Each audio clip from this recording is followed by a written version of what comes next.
दिल्ली से खबर है, जयंत चौधरी का बयान है, मेरी भावनाएं बीजेपी से जुड़ गई हैं। जयंत कह रहे हैं भारत रत्न के बाद मेरी भावनाएं जुड़ गई हैं। ये बात मैंने कल भी बोली थी, चुनाव लड़ने पर बाद में जवाब देंगे, जयंत चौधरी कहते हुए चुनाव को लेकर स्थिति साफ नहीं कर रहे, लेकिन हाँ कल भी उन्होंने इस बात का जिक्र किया था कि बीजेपी ने दिल जीत लिया और अब एक बार फिर से उन्होंने इस बात का जिक्र किया है कि मेरी भावनाएं बीजेपी से जुड़ गई हैं। मुश्किल हो जाएगी भाई। जय जी, एक बात केवल करना चाहते हैं कि जो राज्यसभा में हुआ, आप अपनी भावना प्रकट करना चाहते थे, लेकिन जिस तरह से कांग्रेस ने आपका विरोध किया, क्या कहें? चौधरी चरण सिंह जी सबके हैं, दलगत राजनीति से ऊपर उठ के इस फैसले की सराहना की गई है, हर वर्ग में खुशी है। मैं वही बताना चाह रहा था कि गाँव में मिठाइयाँ बटी हैं, रात में दिवाली मनी है, दिल्ली में गुड़ बांटा गया है किसानों में, इतनी खुशी उनको।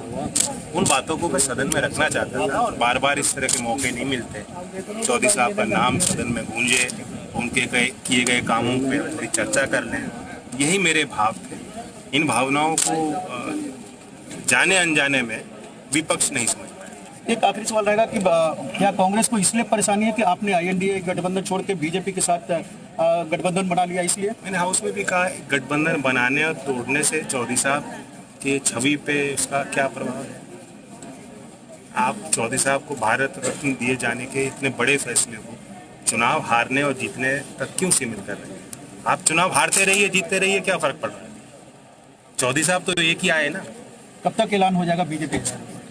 अभी मैं उसको जयंत चौधरी हमारे साथ, जयंत चौधरी दिल्ली।